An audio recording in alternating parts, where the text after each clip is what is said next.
And then Dambile coming through. It's going to be the favourite. The favourite who wins the gold medal is Dambile of South Africa. What if I told you the fastest race of the night wasn't even the final?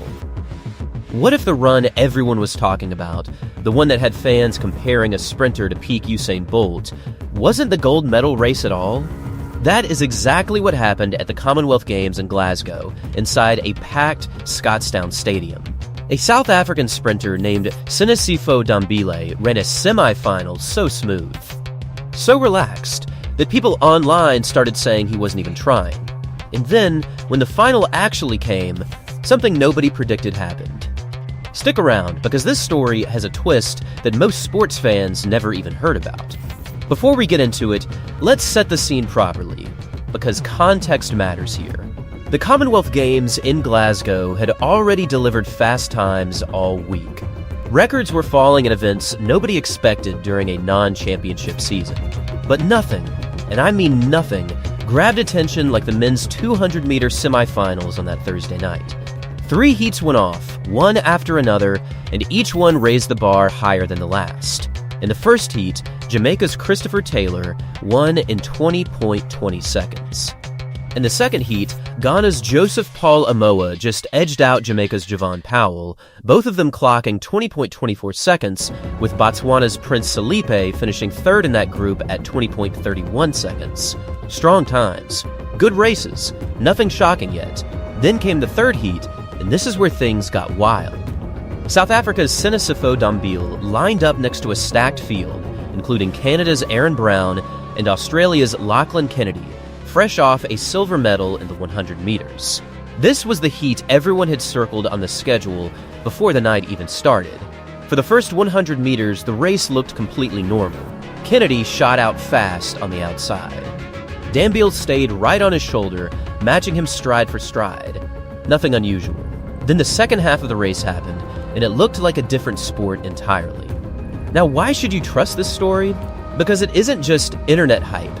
Every detail you're about to hear has been cross-checked against multiple independent outlets, including Olympics.com, The Witness, and Team South Africa's own reporting. So let's get into exactly what happened, split by split. The semi-final that broke the internet Dambile pulled away from a world-class field like they were standing still. His finishing time, 19.82 seconds, the second fastest time in Commonwealth Games history. Behind him, Aaron Brown still ran a strong 19.90 seconds. And Lachlan Kennedy grabbed the final automatic qualifying spot in 20.12 seconds. Those are excellent times by any normal measure. They just weren't close to what Dambile had put down. Here's what made it genuinely scary. Dambile's opening 100 meters was 10.29 seconds. Solid, but nothing extraordinary for this level of competition. His second 100 meters, 9.53 seconds. Say that number again in your head. 9.53 seconds for the closing half of a 200-meter race. And he did it looking completely comfortable. Not straining, not fighting the track, just gliding. To put that into perspective, that closing speed matched some of the fastest finishers on the entire planet from the year before. And Dambile did it while barely appearing to push at all. After the race, he admitted he wasn't even trying to run that fast. All he wanted, he said, was to secure his spot in the final and stay comfortable doing it. The time itself was just a bonus. Then he added one line that sent the internet into a frenzy. He said he still had a lot left in the tank.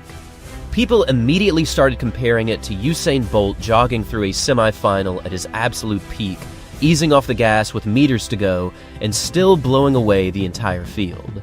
And honestly, watching the replay, that comparison wasn't an exaggeration.